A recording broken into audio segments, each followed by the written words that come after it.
I practiced fighting for 30 days to see how much I can improve my W keying in ranked and solo cash cups. The highest kills I ever got in ranked was 18 back when it was still arena, and last season my average kills in solo victory cups was 8. You're probably wondering what I could possibly be doing to get that amount of kills.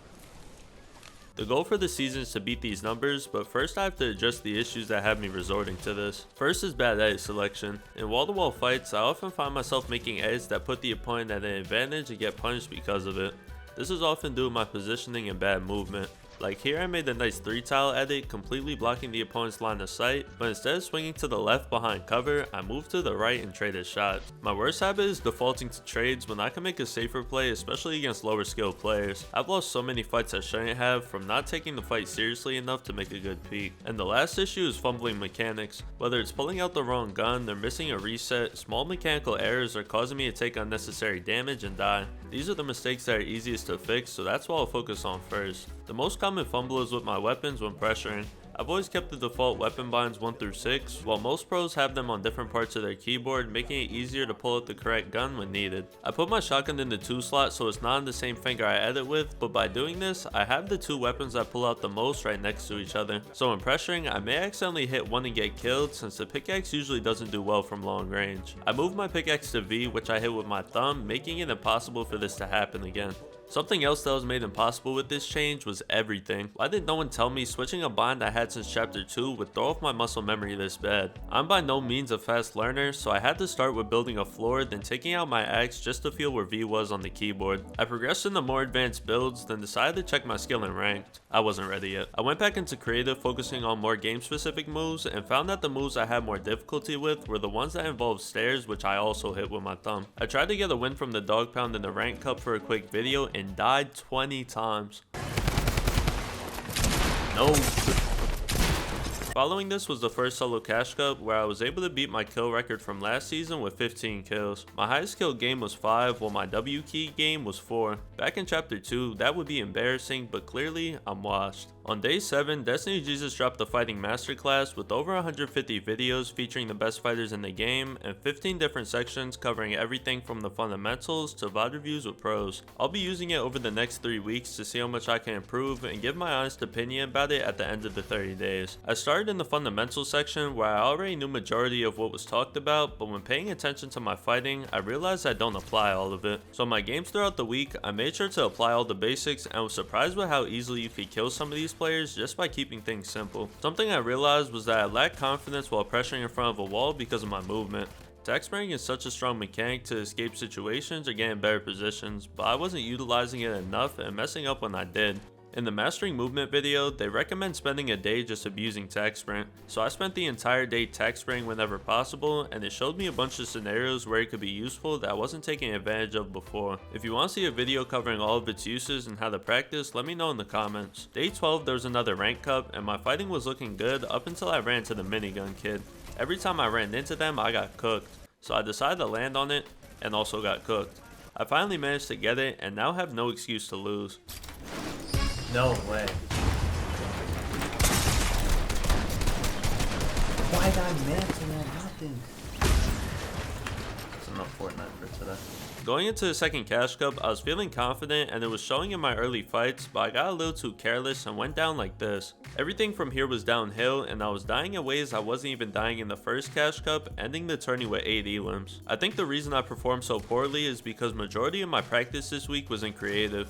I didn't have any fear of dying or trading damage because I would just respawn, and those habits clearly transferred in game. So week 3 I'm practicing strictly in ranked while moving on to another section of the masterclass called Playstyles of the Pros. There's 17 videos of pro players VODing while explaining their fighting style and thought process. One I thought fit my playstyle the best was Muzz with the methodical playstyle, so I watched his recent cash cup and took 3 moves I wanted to apply to my fighting. The first move is this half stare edit, completely blocking his opponent's vision while giving him a clean shot. He max pumped the ramp but jumped up after the shot to stay completely hidden before holding the stare and making a 50-50 edit. I was able to pull this move off cleanly a couple times, and this is a go-to edit when I have a player under my stare. The second move is another half ramp but while pressuring a wall. He drops down and edits the stare, then places a wall on his left to prevent getting full box, then claims the wall with his AR for an easy kill. I struggled to balance on the edge of the stare but still found this angle to be useful in the times I could pull it off.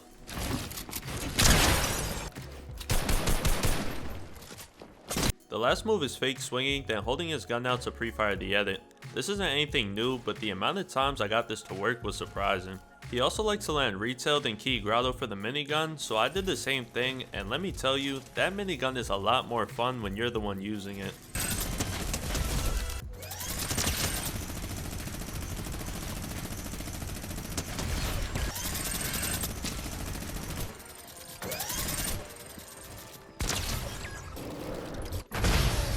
After failing miserably in the last 2 ranked cups, I wanted to use this last one as a chance to prepare for the cash cup and ended up winning back-to-back games with 12 and 13 elims. So going into this cash cup, I'm ready to beat my record starting with a 5 kill win. Unfortunately, that made up 83% of my kills since my internet started acting up, giving me red lines and packet loss. I tried to play through it, but had to stay on the defensive, ending the tournament with 6 kills. I still qualified and was troubleshooting my internet until finals where it seemed to be fixed. In my first game, I loot my spot but can't find a grappler, so I make my way to Frenzy, which was uncon. Then 8 minutes and 24 chests later, I go to upgrade my pump and finally find a grappler out the chest, with 0 spawns. I still have my car parked at the house to rotate, but there's a kid camping in the shack and my internet starts acting up. Luckily, another player goes to fight him and I go to leave, but reasons unknown to me, I couldn't get back in the car, which means I have to run in on foot, and that ends exactly how you expect. Going into the last week, there was only 2 days before the last cash cup, so I watched the box fighting section of the Masterclass. I saw improvements in my creative box fighting, but also peaks and angles in ranked as well. And for the first time in a while, I was actually looking forward to playing a cash cup because I was confident in my ability to do decent. But when I started warming up, I was getting the same red lines, but this time worse than before. I was randomly freezing in the middle of the first game, then after a while got kicked out and couldn't queue for another game. I spent the next 30 minutes troubleshooting my router and was finally able to get in another game. I didn't know how long it would work for, so I knew I had to make the most of this game to showcase my progression, and that's exactly what I did.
This was the highest kill game I ever had in a tournament and single-handedly beat my total kills from week 1. Unfortunately, my internet started acting up again and I was only able to play a total of 3 games for 20 kills, which is still double my highest from last season. In the last days of the progression, I tried to break my long-standing record of 18 kills and managed to beat it by 1 kill. I was just shy of a 20 bomb, getting a few kills stolen right before I got to him. Nonetheless, I was able to reach both of my goals and see significant improvement from the start of the month. I've been making a lot less mechanical mistakes, my peaks and movement are better, and I'm approaching fights with a better mix of aggression and caution. The Masterclass was a big help, showing me the best ways to approach practicing and provided a bunch of pro fighting tips without having to go into replays myself. There's still a bunch of sections I didn't even get to yet, and no matter your skill level, there's information in here that will help you improve if you take the time to implement it. You can get lifetime access to over 150 videos, including all future updates for only $30 and $5 off when you use code Howl. Like and subscribe. Peace.